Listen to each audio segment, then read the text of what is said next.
Have you ever looked into the eyes of a doll and felt something looking back? A chill running down your spine, a whisper you couldn't place, the sense that you weren't alone.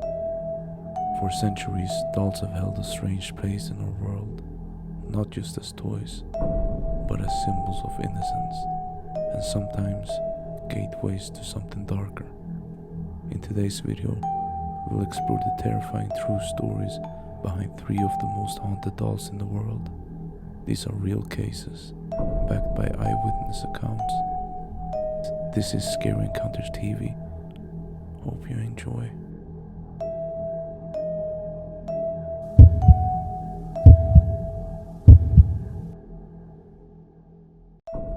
In the early 20th century, a young boy named Eikichi Suzuki purchased a doll in Sapporo, Japan.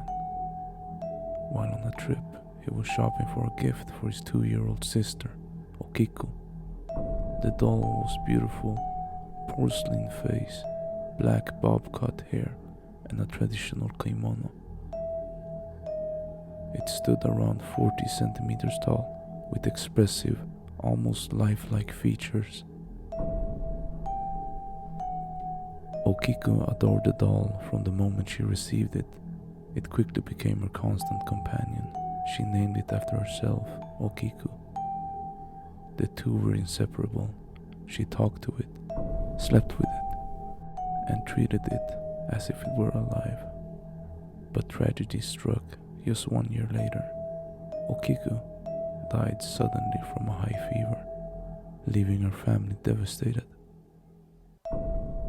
In their grief, they created a small shrine in her memory, placing her beloved doll at its center. It was here that the strange events began. The family noticed that the doll's hair seemed longer. At first, they thought it was their imagination, but over time, it became undeniable. The doll's hair was growing. They trimmed it, but it kept coming back. They believed their daughter's spirit had inhabited the doll. Monks and spiritualists confirmed what the family feared. Okiku's soul was trapped within it. Eventually, the family entrusted the doll to the Manenji temple in Hokkaido, where it remains to this day. The monks too reported the hair continuing to grow and began trimming it regularly. Samples of the hair were tested, and the scientists confirmed that it was human hair, believed to be that of a young girl. Visitors to the temple said the doll's eyes followed them. Some have reported nightmares after seeing it, and the temple has made it clear, taking photos without permission or disrespecting the doll can have consequences. No one knows why or how the hair grows, but one thing is certain: Okiku is no ordinary doll. She is a vessel, a reminder that some spirits refuse to let go.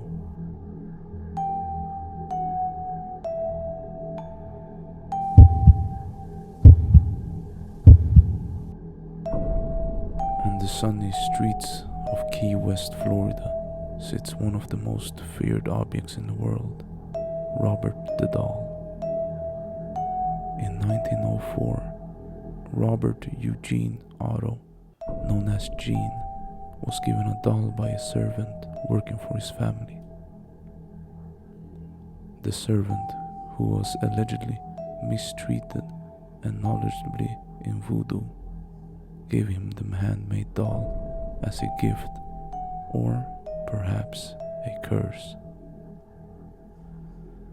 The doll was large, nearly the size of a child. It wore a sailor suit and had button eyes, and it was stuffed with straw. Gene named the doll after himself, Robert. Almost immediately, strange things started happening. Gene's parents often heard him talking to the doll. At first, they assumed he was using 2 different voices to entertain himself, but then they heard another voice answering, a deeper, unfamiliar voice. Objects in the house would be found overturned, furniture moved, items broken, and every time, Jean would insist Robert did it. As Jean grew older, he kept Robert, even as an adult artist living in the family home. Robert had his own chair, his own room, and was treated with eerie reverence. After Jean's death, the house changed hands. The new owners, disturbed by the doll's presence, donated Robert to the Fort East Martello Museum, but the terror didn't stop there. Today, Robert sits in a glass case, but visitors who mock him or take photos without asking often report misfortune.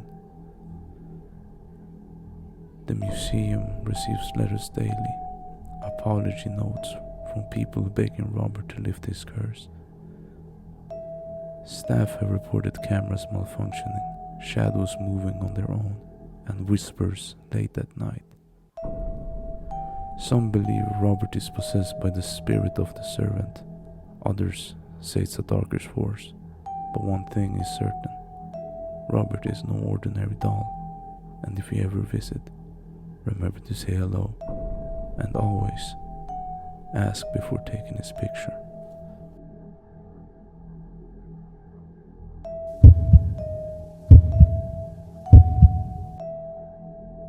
In the 1970s, two nursing students shared an apartment in Connecticut.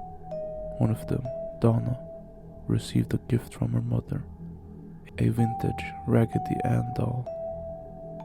At first, everything was normal, but soon the woman noticed the doll moving. It could change positions when no one was around. Arms crossed, legs shifted, then it would appear in different rooms entirely. Things escalated when they began finding notes around the apartment. Small pieces of parchment paper, something they didn't own. Scrawled with childlike handwriting, "Help us." The doll began exuding a sense of dread. One night, Lou, a friend of the woman, had a terrifying dream. He awoke to find the doll crawling up his leg, and then it attacked him. He awoke with deep claw marks on his chest, which bled and then vanished within hours. Frightened, Donna contacted a medium. The psychic said the doll was inhabited by a spirit of a young girl named Annabelle, who had died in the building. Moved by sympathy, the girls gave her permission to stay, but the attacks continued. Finally, they called paranormal investigators Ed and Lorraine Warren. The Warrens immediately recognized the case wasn't a ghost. It was a demonic entity, using the doll as a conduit to possess a human host. They performed a blessing and removed the doll, locking it in a glass case at their occult museum. A sign on the case reads, "Warning, positively do not open." Despite the precautions, the doll still seems active. A visitor once banged on the glass and mocked the doll. He died hours later in a motorcycle crash. His girlfriend said he laughed about the doll minutes before the accident. Others have reported blackouts, accidents, and even near-death experiences after disrespecting Annabelle. She may look harmless, but behind those stitched eyes lies something far more sinister.